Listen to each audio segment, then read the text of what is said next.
Por que você deveria usar a medicação intracanal e como fazer isso de uma forma efetiva? Antes da gente abordar esse tema nesse vídeo, já curte e se inscreve aqui no nosso canal Endocientíficas, porque aqui a gente fala de endodontia baseada em evidência com foco em previsibilidade clínica. Se você ainda não me conhece, eu sou Mariana, especialista, mestre e doutora em endodontia pela FOB USP, e agora vamos direto ao ponto. A medicação intracanal, ela nada mais é do que uma aplicação de uma substância dentro do sistema de canais radiculares, no período entre sessões, com o objetivo de complementar a desinfecção que muitas vezes não foi obtida, alcançada somente com um preparo químico-mecânico, certo? E aqui vem um conceito fundamental. Os irrigantes, assim como o hipoclorito de sódio, que a gente sabe que tem uma excelente ação antimicrobiana, mas o tempo de contato deles com o sistema de canais radiculares é limitado. Geralmente vai ali de 30 a 40 minutos e durante somente o preparo. Já a medicação intracanal, quando feita adequadamente, vai permanecer por dias, normalmente 7 a 14 dias, e essa diferença de tempo é o que justifica a sua utilização. Porque as bactérias que estão localizadas dentro do sistema de canais radiculares, principalmente em regiões de difícil acesso, como túbulos dentinários, ramificações, istmos, dependem da difusão e não da convecção. E a difusão é um processo lento, ou seja, vai precisar de tempo e muitas vezes a gente não vai conseguir somente com uma única sessão.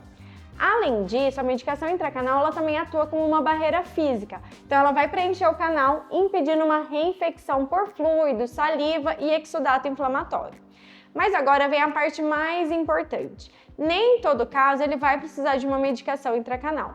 Quando a gente tem dentes com canais não infectados, que está com a polpa vital, a infecção ela está restrita à polpa exposta, à polpa da câmara coronária. Esse caso pode ser resolvido durante uma única sessão, durante o preparo. Nesses casos, se possível, o ideal é realizar o tratamento em uma única sessão. Já em casos infectados, e especialmente naqueles casos já com uma lesão periapical, ou seja, com uma periodontite apical, a recomendação clássica é o tratamento em 2 sessões. Outras indicações, segundo a literatura, está relacionada com fatores que afetam o prognóstico do caso. Dessa forma, o uso da medicação ela vai ajudar a aumentar a desinfecção para que a gente consiga uma maior taxa de sucesso daquele caso. Fatores como pacientes com sistema imunológico comprometido, debilitado por conta de enfermidades, por exemplo, paciente com diabetes ou que faz uso de corticoides sistêmicos, pacientes com lesões extensas com mais de 5 milímetros, a presença de fístula, pacientes com dor prévia, dor intensa. Então, nesses casos, a chance do paciente ter uma dor intensa depois do atendimento é muito grande. Então, a medicação pode favorecer, nesses casos, a redução da sintomatologia. E também casos de lesão endopéria. Então, todos esses fatores estão associados a uma redução do sucesso, a uma piora do prognóstico. Então, são casos que a gente pode levar em consideração e usar a medicação intracanal. Mas como fazer o uso adequado dessa medicação? Na primeira sessão, a gente vai realizar ali o preparo, vai remover a smear layer, vai ativar soluções irrigadoras. Depois, com o canal seco, a gente insere a medicação intracanal em toda a sua extensão. Na segunda sessão, após alguns dias, essa medicação é removida e o canal é obturado. Não existe embasamento científico que sustente o efeito da medicação intracanal em dentes que não foram instrumentados, tá?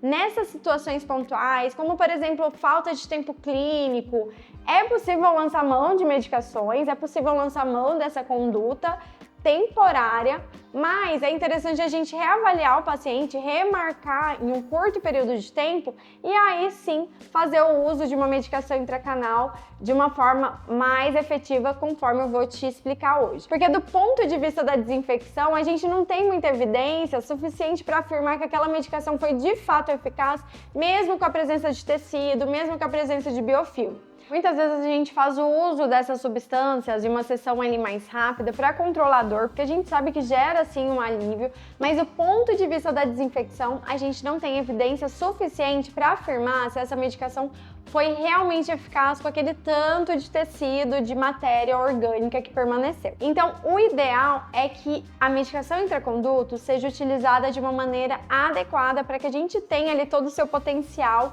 de descontaminação. E a gente vai fazer isso após o preparo do canal, como eu vou te explicar a seguir. Mas antes, qual é a medicação intracanal mais utilizada e indicada? o hidróxido de cálcio. O hidróxido de cálcio é uma substância que é uma base forte, com pH em torno de 12,5, e a sua ação antimicrobiana está relacionada à liberação de íons hidroxila, que vão gerar dano à membrana ali da bactéria, vai afetar tanto o DNA quanto proteínas. Mas existe um detalhe muito importante que poucas pessoas entendem. A ação do hidróxido de cálcio depende do contato direto com essas bactérias. E isso muitas vezes fica dificultado clinicamente, principalmente quando a gente está falando de micro-organismos em regiões de complexidade. Porque para a gente atingir essas bactérias em áreas mais profundas, a gente precisa que essa substância se difunda, e essa difusão é limitada. Além disso, o ambiente biológico atua contra essa medicação. Existe um sistema tampão, como a presença de bicarbonato, proteína, o dióxido de carbono, que está ali presente nos tecidos, pode neutralizar os íons hidroxila, reduzindo a eficácia dessa pasta, principalmente em regiões mais distantes do canal. Isso explica porque alguns estudos clínicos e até mesmo in vitro muitas vezes mostram resultados inconsistentes e discordantes. Outro ponto está relacionado com o veículo. A gente sabe que o hidróxido de cálcio é um pó e a gente precisa associar algum veículo. A gente nunca vai utilizá-lo sozinho. O veículo vai influenciar diretamente na liberação iônica e também no seu comportamento biológico dentro do dente. Veículos aquosos vão permitir uma liberação iônica mais rápida e um maior consumo e uma maior difusão, mas o seu efeito é curto e limitado. Já os veículos viscosos, como glicerina, propilenoglicol, liberam íons de uma forma mais lenta e sustentada. E é da forma que eu utilizo e indico que vocês utilizem. Já veículos oleosos vão apresentar uma baixa solubilidade e uma menor difusão, sendo indicado para aqueles casos em que o paciente vai ficar longos períodos de tempo com essa pasta. Além disso, existem substâncias aditivas, como por exemplo o paramonoclorofenol canforado e a clorexidina, que vão conferir a essa pasta, a esse pó, um efeito antimicrobiano adicional. Na prática clínica, associações como o hidróxido de cálcio com o PMCC ou com a clorexidina 2% são bastante utilizadas, especialmente naqueles casos de infecção. O PMCC, na sua forma pura e isolada, é extremamente citotóxico e deve ser evitado.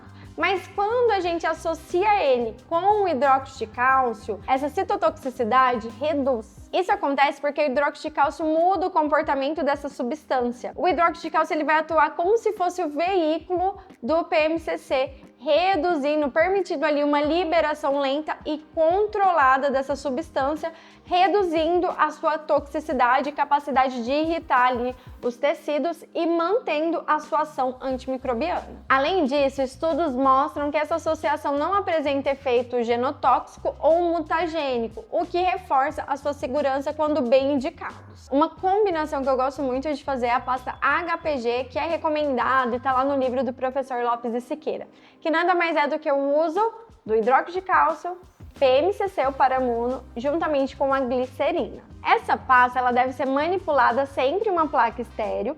Primeiro a gente vai misturar em volumes iguais o PMCC e a glicerina. Geralmente uma gota de cada costuma ser suficiente. E aí a gente vai acrescentar o pó do hidróxido de cálcio. Depois que a gente for misturando, o ideal é que a gente tenha uma consistência de um cimento endodôntico ou de uma pasta de dente. Essa pasta ela vai ter uma boa viscosidade que vai permitir a inserção dentro do canal sem escorrer excessivamente. A aplicação também é um ponto crítico e deve ser realizado de uma forma adequada. Como eu falei anteriormente, o hidróxido de cálcio ele tem ação por contato, então é importante preencher todo o canal. Eu gosto muito de utilizar espirais de lentulo, trabalhando ali na porção reta daquele dente, tentando levar a pasta de 4 a 5 vezes, sempre acionando para o lado direito, porque é o desenho daquelas espiras, para que ela possa empurrar aquela pasta para preencher todo o conduto. Depois da inserção, é muito importante fazer um selamento coronário adequado, porque sem um bom selamento, todo o efeito da medicação pode ser perdido. Na consulta seguinte, após 7 ou 14 dias, essa medicação deve ser removida com uma irrigação abundante e uma ativação ultrassônica, já que a permanência da pasta pode sim afetar a adesão de alguns cimentos obturadores. Gente, eu vou fazer uma demonstração aqui rapidamente de como eu faço essa pasta aqui no meu consultório. E assim, sem muita edição, vocês vão ver aqui mais ou menos como que funciona. Essa aqui é a glicerina que a gente compra em farmácia mesmo. E na teoria é uma gota da glicerina para uma gota do PMCC, tá? Então é uma quantidade pequena do veículo e aqui o PMCC só uma gota também.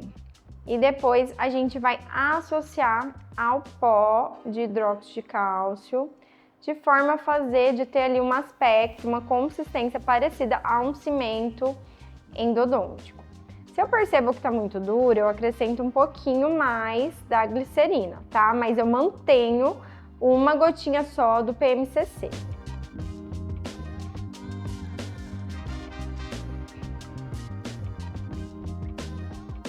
Ó, essa tá uma consistência bem interessante, faz até fio como cimentos obturadores. Eu gosto de acrescentar um pouquinho do iodoforme, então eu vou colocar só um pouquinho para dar radiopacidade, dar uma corzinha à minha pasta. Lembrando que o iodoforme ele também tem uma ação antimicrobiana, mas ele tem um inconveniente de acabar gerando escurecimento de dentes, então é muito importante fazer uma limpeza adequada antes de fechar aquele dente para evitar o escurecimento, principalmente de dentes anteriores.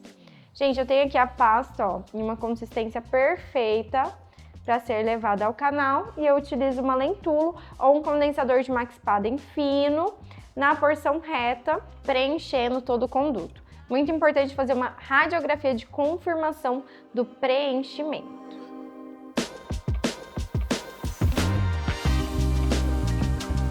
Bom, a medicação ela não substitui o preparo biomecânico. Existe um axioma na endodontia que diz que o mais importante que a gente coloca é o que a gente remove, mas ela complementa aquilo que muitas vezes a gente não conseguiu alcançar em uma única sessão, por conta de limitação de tempo ou até mesmo de acesso. E mais importante, ela só vai funcionar bem quando a gente entende as suas limitações e tenta melhorar aí os aspectos biológicos da pasta. Agora me conta, você já usa medicação intracanal em todos os seus casos ou seleciona melhor as suas indicações? Se esse conteúdo te ajudou, compartilha com algum colega que ainda usa hidróxido de cálcio sem entender muito bem o porquê e como.